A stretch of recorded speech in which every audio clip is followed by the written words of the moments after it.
یہ ہوتی ہے گریٹ لیڈرشپ. بات یہ ہے کہ ہمارا علمی، لیکن وہ لیڈرشپ بنی اس لیے تھی کہ اس کی تربیت کلام اقبال نے کی تھی، اس کی تربیت اقبال نے کی تھی. جو نہرو کی بات، اس کافر ہندو مشرک کی بات مان لیں کہ مسلمان حکمرانوں کو اقبال کا حافظ ہونا ضروری ہے. اقبال نے ڈیموکریسی کے بارے میں کیا کہا ہے، کیپٹلزم کے بارے میں کہا کیا ہے، اقبال نے ماڈرن کمیونزم کے بارے میں کیا کیا ہے، ماڈرن میڈیا کے بارے میں، آزادی اظہار، آزادی افکار کے بارے میں اقبال نے کیا کیا ہے، education of the woman, education of the youth کے بارے میں، ان کی تربیت کے بارے میں اقبال نے کیا کہا ہے. اقبال نے سیلف ریسپیکٹ، ڈگنیٹی، آنر کے بارے میں کیا کیا ہے، مسلم دنیا کے بارے میں، ترکوں کے بارے میں، افغانیوں کے بارے میں، ہندوؤں کے بارے میں کیا کہا ہے. کچھ تو جان لینا. یہ بغیرت انہیں کچھ نہیں پتا. نتیجہ یہ ہے کہ آج یہ سمجھتے ہیں کہ ایک انڈسٹری، سڑکیں بنا کے، میٹرو بسز بنا کے، ٹریڈ ایگریمنٹس کر کے ترکی یا چائنا یا سعودی عرب سے $1.5 ارب لے کر یہ پاکستان کو ایک 21ویں صدی کی عظیم قوت بنا سکیں گے. آپ کو پاکستان کی تقریر بتائیں کیا، جس کے لیے پاکستان بنا تھا. لیاقت علی خان نے 1949 میں یہ تقریر کی تھی. وہ تقریر ہمارے ریکارڈ سے، تاریخوں سے ہی غائب ہو گئی. آبجیکٹو ریزولوشن جب قرارداد مقاصد پیش کی گئی، ایک قرارداد 1940 میں پیش کی گئی جس کا مقصد تھا پاکستان کو بنانا ہے. اور 1949 میں پاکستان بننے کے بعد انہی لیاقت علی خان نے ایک قرارداد پیش کی تھی 1949 میں پاکستان کی اسمبلی میں، جس میں پاکستان آنے والے پاکستان کے پورا کانسٹیٹیوشن کا سٹرکچر بنا دیا گیا تھا کہ اور وہ اسی قرارداد مقاصد کا پہلا جملہ یہ تھا کہ پاکستان کے تمام قوانین قرآن و سنت کے مطابق ہو گئے، جو بعد میں جنرل ضیاء الحق نے پاکستان کے آئین میں جس کو شامل کیا. اور آج پورے لبرل سیکولر بغیرت بریگیڈ بھڑکتی ہے اس بات کے اوپر کہ جنرل ضیاء نے پہلے تو اس بات پہ لیاقت علی خان سے ناراض ہوتے ہیں کہ قرارداد مقاصد کیوں پیش کر دی، پاکستان کو نظریاتی اسلامی روحانی ریاست بنانے کے لیے کیوں کوشش کی. پھر ضیاء سے بھڑکتے ہیں اس بات کے اوپر کہ اس کو آئین کا حصہ کیوں بنا دیا، کیونکہ ان بغیرتوں نے قرآن و سنت پہ تو عمل کرنا نہیں. لہذا اگر کہیں پہ لکھا، پھر لہذا کہتے ہیں آئین بدل دو. ایک طرف کہتے ہیں ہر کام آئین کے مطابق ہو، سپریم کورٹ بھی چیخ رہی ہے اس کے اوپر، ہمارے حکمران اور سیاستدان بھی چیخ رہے ہیں. مگر اگر آئین پہ عمل ہوتا ہے تو ان ساروں کی گردنیں کٹ جاتی ہیں، کیونکہ آئین میں پہلے جملے میں لکھا ہوا ہے کہ قرآن و سنت کے خلاف کوئی قانون پاکستان میں نہیں بن سکتا. نتیجہ یہ ہے. لیکن زیادہ حمید صاحب، ہمیں تو ہمارے جو پرائم منسٹر نواز شریف صاحب، انہوں نے جو ابھی انوگریشن کی ہے میٹرو بس کی راولپنڈی میں، اس کے موقع پر خطاب کرتے ہوئے نظر آئے اور کہتے ہوئے نظر آئے کہ ہم مارشل لا ادوار کے ریپرکشنز کو فیس کر رہے ہیں، قوم ہمارے لیے دعا کرے. قوم ان کے لیے فاتحہ کرے، کیونکہ دعا سے تو یہ آگے نکل چکے ہیں. اب تو ان کے لیے فاتحہ خوانی ہو سکتی ہے، قرآن خوانی ہو سکتی ہے. انشاءاللہ ہم پھول بھی چڑھانے آئیں گے، اللہ نے کہا چاہا تو جلدی. لیکن اس قسم کے بغیرت جواب قائد اعظم نہیں دیتے تھے. قائد اعظم نے یہ نہیں کہا کہ ہم 150 سال مغلوں کی حماقت اور جہالت کی وجہ سے آج ہمیں 50 لاکھ مسلمانوں کی قربانی دینی پڑی. جو مرد آزاد ہوتے ہیں نا، جو وقت کے مرد ہوتے ہیں، صاحب اثر ہوتے ہیں، وہ ساری ذمہ داری اپنے اوپر لیتے ہیں. کہتے ہیں ٹھیک ہے جو بھی معاملات اور حالات تھے، but now we have to fix it. اب ڈگنیٹی اور آنر اور غیرت کے ساتھ اب کھڑے ہوں گے. ہم بھیک نہیں مانگیں گے، روئیں پٹیں گے نہیں، اپنے ماتم نہیں کریں گے اس بات کے اوپر کہ ہمارے بڑوں نے ٹھیک کام کیوں نہیں کیا. یہ مارشل ان کے پاس 10 سال ہو چکے ہیں ان کی جمہوریت، بغیر جمہوریت کو چلتے ہوئے. ابھی تک یہ ضیاء الحق کو اور مشرف کو رو رہے ہیں. یہ بزدلوں اور بغیرتوں کے جواب ہیں. دیکھیے بات سیدھی سی ہے. تو ہم پھر زیادہ حمید صاحب پھر کیا کیا جائے؟ کیا ہمیں اپنی حکومت میں جو سیاست دان ہے، کیا سیاست دانوں میں کو بھی کسی قسم کی موٹیویشن دی جائے؟ ان میں بھی پہلے تو ان کو صحیح ڈائریکشن پہ لانا چاہیے. They are beyond that. وہ جو غلام ابن غلام، غدار ابن غدار ہو چکے ہیں، اب ان کو کوئی موٹیویشن نہیں دی جا سکتی. ان کو ایلیمنیٹ کیا جا سکتا ہے اور کرنا پڑے گا. پاکستان کے حکمرانوں میں ایسے ایسے صدور گزرے ہیں پاکستان کے کہ جو میر جعفر اور میر صادق کی اولادیں تھے. آج پاکستان کی پالیٹکس میں ایسے لوگ ہیں، ان کا خاندانی شجرہ اٹھا کے دیکھیے تو میر صادق کی اولاد ہے، کوئی میر جعفر کی اولاد ہے. یہ نسل در نسل غلام ہے. ان کا ڈی این اے تبدیل نہیں ہو سکتا. آج پاکستان کی پالیٹکس میں جتنے لوگ ہیں، یہ اکثریت آپ کو وہ ملے گی فیوڈلز، چاہے وہ سندھ میں ہو، پنجاب میں ہو، فرنٹیئر میں ہو یا سندھ میں ہو، پنجاب کے، جن کے باپ دادا نے 1857 کی جنگ آزادی میں مسلمانوں کے خلاف جنگ کی تھی. نتیجتاً ان کو زمینیں دی گئیں اور آج وہ پاکستان کی پارلیمنٹیرینز میں، پاکستان کی ریاست اور سیاست میں بیٹھے ہوئے ہیں. ان لوگوں کو کیا ریفارم کریں گے؟ پاکستان کی سینٹ کا اسپیکر جب ملکہ آتی ہے، پاکستان کے نیشنل اسمبلی کا اسپیکر جب ملکہ آتی ہے، ابھی چند سال پہلے کی بات ہے، تو نیشنل اسمبلی میں کھڑے ہو کر ملکہ سے کہتا ہے we are still your loyal subjects. ہم ابھی تک آپ کے غلام ہیں، ابھی تک آپ کے وفادار غلام ہیں. بات یہ ہے ان ساروں کا یہی عالم ہے. ان لوگوں کا سولوشن اب کوئی بھی نہیں ہے. ان کو آپ یہ سسٹم اب بذات خود ریفارم نہیں کیا جا سکتا. جو کچھ ان کے ساتھ اب ہونے والا ہے، جو پاکستان کے ساتھ اب المیہ ہو رہا ہے، انہی حکمرانوں کی بغیرتی نے 71 کیا. ملک ٹوٹ کا ایک حصہ الگ ہو گیا. آپ کا قائد اعظم نے کہا تھا پروونشلزم کی بات نہ کرنا. وہ بنگالی اور پنجابی اور لیکن بھی زیادہ حامد صاحب، جب ہمارے سامنے جو اس وقت کرنٹ سینیریو ہے، جو ہمارے سامنے سیٹ اپ نظر آ رہا ہے پاکستان کا، جو ہمارے سامنے ہماری حکومتی ٹیم ہے، اس کو پھر آپ ریزولوشن کے طور پر کیسے اس کو ٹھیک کریں گے؟ یہ کر نہیں سکتے، کیونکہ جو ویژن ہے پاکستان کا، آپ مجھے بتائیے نا، پاکستان بنا کس لیے تھا؟ پاکستان اس لیے بنا تھا کہ خلافت راشدہ کی بنیاد پر پاکستان کی تکمیل کی جائے گی، ایک ایسا پاکستان رول ماڈل بنے گا۔ لیاقت علی خان کی بار بار کہہ رہے ہیں نا، تقریر اٹھائیے تو صحیح نا، 1949 میں جو لیاقت علی، کسی دن انشاءاللہ اس پروگرام میں اس تقریر پہ بھی بات کریں گے، جس میں انہوں نے کہا تھا کہ ہمارے آباء و اجداد نے جو تہذیبیں اور سویلائزیشنز بنائی تھی، پاکستان اس سے بھی آگے چلا جائے گا۔ اللہ نے ہمیں اتنا بڑا موقع دیا ہے اس پاکستان کو۔ قائد اعظم نے فرمایا کہ اسلامک سوشلزم کی بنیاد پہ، مساوات اور ایکوالٹی کی بنیاد پہ ایک نظام عدل کا ایک معاشرہ بنے گا۔ پھر پاکستان بنا تھا یونائٹڈ اسٹیٹس آف اسلام کے لیے، کہ امت مسلمہ کو متحد کرے گا۔ قائد اعظم کے الفاظ ہیں کہ سوچو کہ اگر چین سے لے کر موراکو تک ایک مسلم بلاک بن جائے تو کیسا شاندار ہوگا۔ یہ قائد اعظم کے الفاظ ہیں۔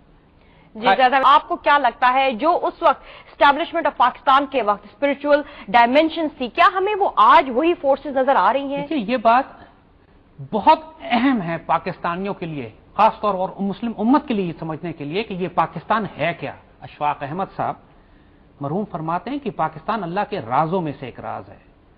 1400 سال کی مسلم تاریخ میں مدینہ منورہ کے بعد ایک ریاست جس کی براہ راست نگرانی روحانی طور پر حضور صلی اللہ علیہ وآلہ وسلم خود فرما رہے ہوں، یہ ہے پاکستان کی ریاست۔ یہ بات ہم ہوائی نہیں کر رہے ہیں۔ پاکستان کی بننے میں دیکھیے ایک اسپرچل ڈائمنشن ہے۔ آپ جب جیو پالیٹکس چینج ہوتی ہے اسپرچل فورسز کی بنیاد پر، آپ جب لیلاف آپ کو پڑھتے ہیں علم ترى کیف فعل ربک باصحاب الفیل، کہ ہاتھی والوں کے ساتھ اللہ تعالیٰ نے کیا سلوک کیا، تو پورا ایک لشکر تھا جو مکہ کو تباہ کرنے آ رہا تھا، اور اللہ تعالیٰ نے ایک اسپرچل ایئر فورس بھیجی، ابابیلیں بھیجی، چھوٹی چھوٹی چڑیا، اور اس نے پورے لشکر کو تباہ کر دیا۔ جیو پالیٹکس تبدیل ہو گئی روحانی طاقتوں کے ذریعے۔ اسی طرح پاکستان کا بننا بھی اسپرچل فورسز کی وجہ سے قیام پذیر ہوا ہے، اس پہ کوئی شک نہیں ہے۔ قائد اعظم لندن سے تشریف لائے ہیں پاکستان ہندوستان کام کرنے کے لیے، آپ تو مایوس ہو کے چلے گئے تھے۔ قائد اعظم نے فرمایا کہ مجھے حضور صلی اللہ علیہ وآلہ وسلم کی براہ راست زیارت نصیب ہوئی، اور حضور نے حکم دیا کہ ہندوستان جاؤ، تم سے ڈیوٹی لینی ہے، اور پھر میں پاکستان آیا، اس طرف آیا۔ علامہ شبیر احمد عثمانی قائد اعظم کے سخت مخالف تھے، دیوبند سے تعلق رکھتے تھے، دیوبند پورا قائد اعظم کے خلاف کھڑا تھا، لیکن بعد میں شبیر احمد عثمانی نے قائد اعظم کی نماز جنازہ پڑھائی، قائد اعظم کے ساتھ شامل ہوئے، قرارداد مقاصد پیش کی۔ قائد اعظم کی نماز جنازہ کے بعد آپ سے پوچھا گیا کہ آپ نے کیوں قائد اعظم کی حمایت کی؟ فرماتے ہیں میں بڑا مخالف تھا قائد اعظم کا، لیکن مجھے خواب میں حضور صلی اللہ علیہ وآلہ وسلم تشریف لائے اور قائد اعظم کی طرف اشارہ کر کے فرمایا کہ یہ میرا سپاہی ہے، اس کا ساتھ دو۔ میں نے توبہ کی اور میں فوراً قائد اعظم کے ساتھ شامل ہو گیا۔ خان آف قلات پاکستان سے بلوچستان کو پاکستان میں شامل نہیں کرنا چاہتے تھے۔ خان آف قلات اب ان کا پوتا ڈاکومنٹ ریکارڈ کر کے کہتا ہے کہ خان آف قلات کو یہ مشورہ دیا گیا کہ بلوچستان کو آزاد کر دیں، لیکن اس وقت خان آف قلات کو حضور صلی اللہ علیہ وآلہ وسلم کی زیارت ہوئی خواب میں، اور حضور نے حکم دیا کہ پاکستان بن رہا ہے، فوراً اس کے ساتھ جا کے شامل ہو جاؤ۔ اس کے بعد خان آف قلات نے بلوچستان پاکستان سے شامل کر دیا حضور کے حکم پر۔ یہ پاکستان براہ راست حضور صلی اللہ علیہ وآلہ وسلم کی نگرانی میں بنا ہے، اور آج بھی یہ پاکستان حضور کی نگرانی میں قائم ہے۔ پاکستانیوں نے غلطیاں کی ہیں، ایسٹ پاکستان ہم سے الگ ضرور ہوا ہے، لیکن یہ جو پاکستان کھڑا ہے اس کی حفاظت کی جا رہی ہے۔ بات یہ ہے کہ بدنصیب وہ حکمران ہے اور بدنصیب وہ قوم ہوگی کہ جو اتنی بڑی عطا کی قدر نہ کر سکے۔ اس پاکستان کی تقریر ہم آپ کو جو بتا رہے تھے، جس کے لیے بنایا گیا تھا کہ یہاں پر خلافت راشدہ کا نظام قائم ہونا تھا، اس پاکستان کو مسلم دنیا کے ایک بلاک کو لیڈ کرنا تھا جس کا نام یونائٹڈ اسٹیٹس آف اسلام ہو، اس پاکستان کو غزوہ ہند کے لیے حضور صلی اللہ علیہ وآلہ وسلم کی احادیث مبارکہ ہیں آخر وقت کی کہ مسلمان دوبارہ انڈیا کیپچر کریں گے، اس کا مطلب تھا، اور یہ مقصد کے لیے پاکستان کو تعمیر کی گئی ہے۔ ہماری انڈیا کے ساتھ ایک فائنل اور ڈیسائسو جنگ ہوگی۔ 900 سال تک مسلمان حضور صلی اللہ علیہ وآلہ وسلم کی حدیث پر کانسٹینٹینوپل کو کیپچر کرنے کے لیے ملٹری اسٹریٹجی بناتے رہے، جیو پالیٹکس بنتی رہی حضور کی دیوی اسپرچل انفارمیشن کے اوپر، اور اب پاک فوج پہ واجب ہے، یہ پاکستانی فوج کے لیے لازم ہے کہ اپنی ملٹری ڈاکٹرن حضور صلی اللہ علیہ وآلہ وسلم کی حدیث مبارکہ پر بنائے کہ غزوہ ہند لڑنا ہے۔ پاک فوج کو یہ بشارت دی گئی ہے اس دور کی، کوئی مسلم دنیا کی فوج یہ کام نہیں کرے گی، یہ پاک فوج کا کام ہے کہ خوارج کے خلاف لڑے، جس کے لیے حضور نے خوشخبری اور بشارت دی ہے۔ یہ پاک فوج کا کام ہے کہ غزوہ ہند لڑے گی، جس کی بشارت اور خوشخبری حضور نے دی ہے۔ جس طرح حضور نے قیامت کے آنے کی خبر دی ہے، ہم کو ایمان کی حد تک یقین ہے، ہمارا ایمان ہے کہ قیامت نے آنا ہے، اسی طرح حضور نے یہ فرمایا کہ پاکستانی فوجیں انڈیا کیپچر کریں گی۔ یہ باتیں لوگوں کو عجیب و غریب لگیں گی، لیکن اس مقصد کے لیے پاکستان بنایا گیا تھا۔ پاکستان واز کریٹڈ امت مسلمہ کو ریوائیو کرنا ہے۔ آج پوری عرب دنیا ختم ہو چکی ہے، صرف ترکی، ایران اور پاکستان کھڑے ہوئے ہیں۔ اس میں قیادت ترکوں نے کر لی جو کرنی تھی۔ پہلے استنبول کا نام تھا، اسلامبول کا وہی مطلب ہے جو اسلام آباد کا مطلب ہے۔ پہلے وہ ڈیوٹی ان کے پاس آپ نے یہاں پہ کہا کہ اس وقت کے مسلمانوں کو، جو بر صغیر کے مسلمان تھے، ان کو ریوائیو کرنے کے لیے وہ لیڈرز آئے، تو ہمیں جب وہ صورتحال دیکھی جائے جب اس وقت بھی مسلمان انتہائی مایوسی کا شکار تھے اور جو ان کے سامنے برٹش امپیریلسٹ رولرز تھے اور پھر ہندوازم تھا، تو ہمیں سر سید نظر آئے، پھر علامہ اقبال نظر آئے، پھر ہمیں قائد اعظم فائنلی ایک فائنل پکچر پاکستان کے طور پر ہمارے سامنے لے کر آئے۔ آج کا ماحول آپ کیسے کمپیئر کریں گے؟ کیا آج بھی پاکستانی قوم اسی مایوسی کی طرف جاتی ہوئی نظر آ رہی ہے جو اس وقت مسلمانوں کی حالت تھی انڈیا کے؟ ہمیں کیا آج کوئی سر سید سامنے آتا ہوا نظر آئے گا، علامہ اقبال آئے گا، قائد اعظم جیسے لیڈر ہمارے سامنے آئیں گے؟ جو کرائسس اس وقت تھا وہ آج کے کرائسس سے 1000 گنا بڑا تھا۔ اس وقت خلافت عثمانیہ ٹوٹی تھی، پوری دنیا میں مسلمان غلام ہو گئے تھے۔ ہمارے پاس جیسے کہا کہ کوئی فوج نہیں تھی، کوئی حکومت نہیں تھی، کوئی ریاست نہیں تھی، کوئی میڈیا نہیں تھا، کوئی اکانومی نہیں تھی۔ ہم گھرے ہوئے تھے ایک طرف برٹش امپائر سے، ایک طرف ہندو سامراج کے ساتھ، اور وہ بہت بڑی بڑے تھریٹ تھے۔ اس وقت تو ہم ایک مسلم ممالک اللہ کے فضل سے آپ کے پاس اپنی ریاست ہے، ہمارے پاس حکومت ہے، ہمارے پاس اتنے بڑے بڑے ریسرچ آرگنائزیشن اور ادارے اور مسلح افواج ہے، پوری مسلم دنیا کے پاس وہ نہیں ہے۔ پوری مسلمان دنیا میں، پوری دنیا میں پاکستانی پھیلے ہوئے ہیں جو اتنے امیر اور پیسے جن کے پاس ہیں کہ پاکستان کے قرضے بھی اتار سکتے ہیں اور پاکستان کو وہ آسمان پہ لے جا سکتے ہیں۔ ہمارے پاس خزانے اللہ تعالیٰ نے دیے ہوئے ہیں، اپنی ریاست ہے۔ صرف جہاں ہم مار کھا رہے ہیں کہ جس آئیڈیالوجی کی بنیاد پر، جس وعدے کی بنیاد پر آپ نے پاکستان بنایا تھا کہ پاکستان کا مطلب کیا، لا الہ الا اللہ، اس کی تکمیل ہونی تھی کہ پاکستان کا مقصد کیا، محمد رسول اللہ، وہ آپ نے نہیں کیا۔ آپ نے یہاں سیدنا محمد رسول اللہ کا نظام نافذ نہیں کیا، جس کی وجہ سے آپ رسوا ہو رہے ہیں، ایٹمی طاقت ہونے کے باوجود رسوا ہو رہے ہیں، اور اس وقت کچھ نہ ہوتے ہوئے لوڈ شیڈنگ کا شکار نظر آ رہے ہیں، اور اس وقت سب کچھ نہ ہوتے ہوئے بھی پوری دنیا کی سامراجی طاقتوں کو شکست دے کر آپ نے ایک ملک حاصل کر لیا۔ آج ساری زندگی لوگ ایک گھر نہیں بنا سکتے۔ زاہد احمد صاحب، اس وقت جب مایوسی کا عالم تھا ہمیں بر صغیر کے مسلمانوں میں، تو قائد اعظم نے ان کو کس طرح سے ان کی ہمت بندھائی، ہم وہ کلپ آپ کو دکھانا چاہیں گے کہ آج جو ہماری قوم مایوسی میں نظر آ رہی ہے، کیا ان کو بھی کوئی امید دلانے کے لیے آئے گا ہمارے سامنے؟ Let's have a look at that. جن بات پر ہم نے اقرار کیا ہے، اگر ان کو باعزت طریقے سے اور پورے ارادے اور طاقت سے پورا کیا جائے تو مجھے یقین ہے کہ اس وقت جو نازک صورت حال پیدا ہو چکی ہے اس میں جلدی اچھی تبدیلی پیدا ہوگی اور ہم سب پھر امن و امان سے آزاد قوم کے طرح زندگی خوشی سے بسر کریں گے۔ پاکستان زندہ باد۔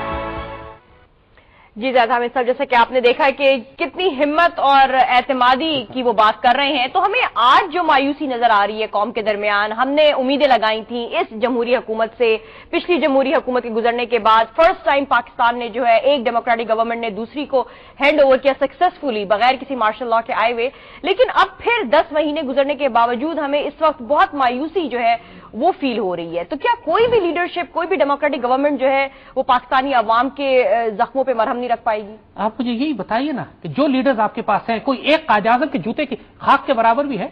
نواز شریف، زرداری، بلاول، اسفندیار ولی، الطاف حسین، ان میں سے کوئی ایک بھی ہے جو اس طرح اس شیر، اللہ کے رسول کے شیر جیسی آواز اپنے وجود میں رکھتا ہو، اس کی سنسیریٹی، اس کے جیسا سچ اپنے وجود میں رکھتا ہو، قوم اس سے اس طرح عشق کرتی ہو جیسے قائد اعظم سے کرتی تھی؟ بات یہ کہ سب منافق ہیں، ان کے وجود حرام میں پلے ہوئے ہیں، ان کی دنیا بھی آخرت میں بھی جہنم ان کی منتظر ہے۔ جیسا آپ نے کہا کہ ایک فیوڈلزم ہمیں نظر آ رہی ہے، ایک سسٹم ایسا نظر آ رہا ہے کہ اسٹیپ بائی اسٹیپ چند فیملیز جو ہے وہ رول کر رہی ہے پاکستان پر، تو کوئی نیا لیڈر کے تو آنے کا ارائیول ہی ہمیں اتنا مشکل لگ رہا ہے، وہ آ کیسے پائے گا؟ جی ہم وہی عرض کریں آپ کو کہ بات یہ ہے کہ اللہ تعالیٰ نے قائد اعظم کو پیدا کیا اقبال کے ذریعے۔ اقبال نے قائد اعظم کو